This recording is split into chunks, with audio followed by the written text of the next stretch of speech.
बिस्मिल्लाहिर्रहमानिर्रहीम। अस्सलाम वालेकुम जी, मैं हूं आपका अपना बाबू और आप देख रहे हैं बाबू भाई फूड्स। तो बाबू भाई फूड्स की आज की वीडियो में आज आपको मटन नमकीन रोस्ट बनाने की एक बड़ी ही मुनफरिद और आसान सी रेसिपी सिखाई जाएगी। इस रेसिपी को बनाने के बाद और फिर खाने के बाद आपका दिल करेगा कि रोज़ाना ही आप इसको बनाएं और फिर खाएं। तो चले देखते हैं कि ये रेसिपी मैंने कैसे तैयार की है और इसमें मैंने कौन कौन सी चीज़ें डाली।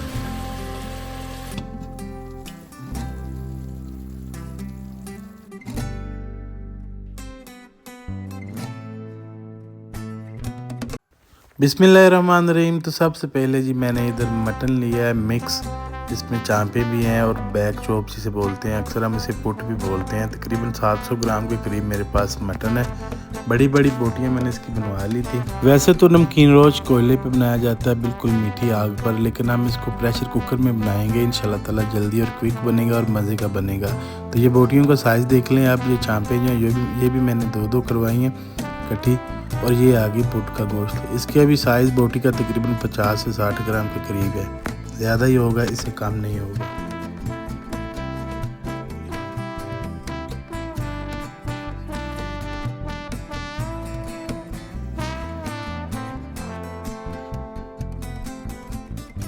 मटन के बाद कुछ वेजिटेबल्स मैंने ली हैं, ये आपके सामने पड़ी हुई हैं। इसमें मैंने सबसे पहले जी 4-5 हरी मिर्चें ली हैं साबुत, इसको मैंने ऐड करना है इसके अंदर।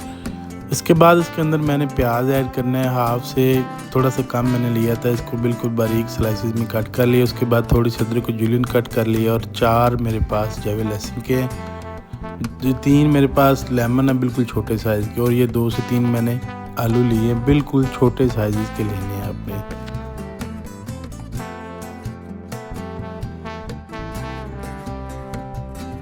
अब इसके अंदर मैंने मसाला जात ऐड करने हैं, तो मसाले इसके अंदर सिर्फ 2 जाते हैं। एक साल्ट हो गया, हाफ टेबल स्पून मैंने इसके अंदर साल्ट ऐड करना है दानेदार। उसके बाद हाफ टेबल स्पून ही कुटी हुई काली मिर्च यानी कि क्रश्ड ब्लैक पेपर ऐड करना है। ब्लैक पेपर पाउडर आपने इसके अंदर बिल्कुल भी नहीं ऐड करना। अब इसके अंदर मैंने ऐड करना है देसी घी, 2 टेबल स्पून ही मेरे पास देसी घी के हैं।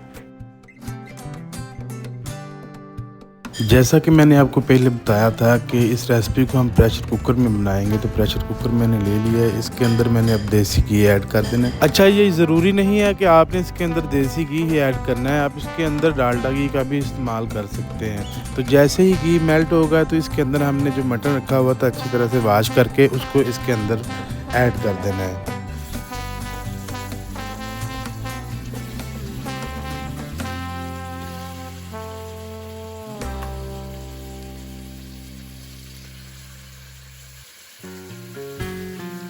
मटन को हमने घी के अंदर ऐड कर दिया, तो अभी मैंने क्या करना है, कम से कम इसके 10 मिनट तक मैंने इसको घी के अंदर फ्राई करना है। मटन को अच्छी तरह से आपने साथ साथ हिलाते रहना। और आपने जब भी इसको बनाना, ये रेसिपी बनानी है, तो आपने कोशिश यही करनी है, चाहे आप बीफ इस्तेमाल कर रहे हैं या मटन इस्तेमाल कर रहे हैं, तो आपने इसके अंदर जो बोटी का साइज़ है वो तकरीबन आपने कम से कम भी 100 ग्राम के करीब रखना है, यानी कि बड़े साइज़ के आपने इसके अंदर बोटी रखनी है। मटन को ऐड करने के साथ ही आपने जो हमने प्याज रखा हुआ था बिल्कुल बारीक कटिंग करके वो इसके अंदर साथ ही ऐड कर देना है। अच्छा, प्याज को स्लाइस कट करना कोई ज़रूरी नहीं है, आप इसके अंदर एक साबुत प्याज भी रख सकते हैं, जैसे आपकी मर्ज़ी, आप वैसे ही कर सकते हैं।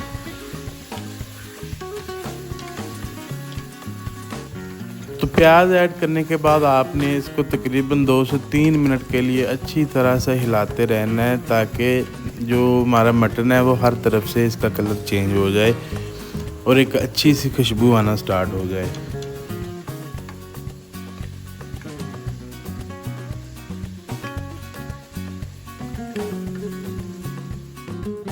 तो मटन को पकते हुए तकरीबन 5 मिनट हो चुके हैं। तो ये देखें माशाल्लाह इसका कलर बिल्कुल चेंज हो चुका है तकरीबन, लेकिन अभी भी मैंने इसको 5 मिनट के लिए मज़ीद पकाना है। जैसे ही 10 मिनट इसको पूरे हुए तो मैंने इसके अंदर नमक और बाकी जो चीज़ें रखी हुई थी वो सारी ऐड कर देनी है। हाफ टेबल स्पून मैंने नमक का इस्तेमाल किया, दानेदार नमक है, ठीक है। उसके बाद आ गया जी मेरे पास जो लेमन पड़े हुए थे, उनका मैंने जूस निकाल के इनके अंदर ही ऐड कर देना। इसके ऊपर ही मैं जूस निकाल रहा हूँ, कुलादा से निकाल के नहीं रखा हुआ।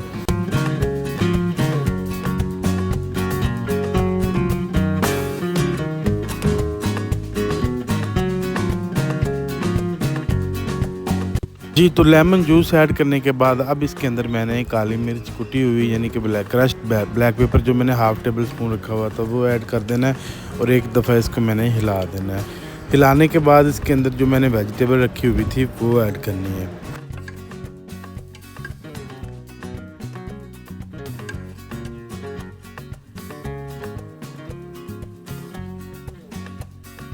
ब्लैक पेपर डाल के मैंने इसको एक दफ़ा अच्छी तरह से हिला लिया था ताकि खुशबू अच्छी आना स्टार्ट हो जाए। तो अभी जो मैंने ये पोटैटो रखे हुए थे इनके आगे और पीछे वाले हिस्से जो है मैंने वो काट दिए। उसके बाद इसके अंदर हरी मिर्चें मैंने ऐड कर दी और साथ ही मैंने इसके अंदर लहसुन की जो जवे रखे हुए थे वो भी ऐड कर देना है। अच्छा, इसको आपने जब भी पकाना है तो बिल्कुल आपने लो हीट पे पकाना है। तो अभी मैंने इसके अंदर पानी ऐड करना है कम से कम भी तकरीबन 1 लीटर के करीब और इसको मैंने पूरे 40 मिनट के लिए प्रेशर लगाना है ताकि गोश्त जो हमारा है वो बिल्कुल टेंडर हो जाए, अच्छी तरह से पक जाए। और इसकी जो फ्लेम होगी आपने बिल्कुल लो रखनी है, बहुत ज़्यादा हाई फ्लेम पे आपने इसको प्रेशर नहीं लगाना। तो अभी मैंने इसका ढक्कन बंद करके इसको पूरे 40 मिनट के लिए बिल्कुल स्लो फ्लेम पे पकाना है।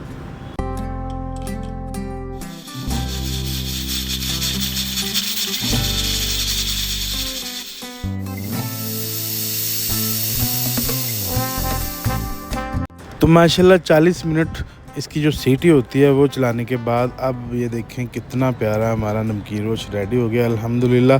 तो अभी हमने इसको डिश आउट कर देना है। ये देखें कितना प्यारा गल चुका है, बिल्कुल टेंडर हो चुका है, हड्डियां तक गल गई हैं। बिस्मिल्लाहिर्रहमानिर्रहीम।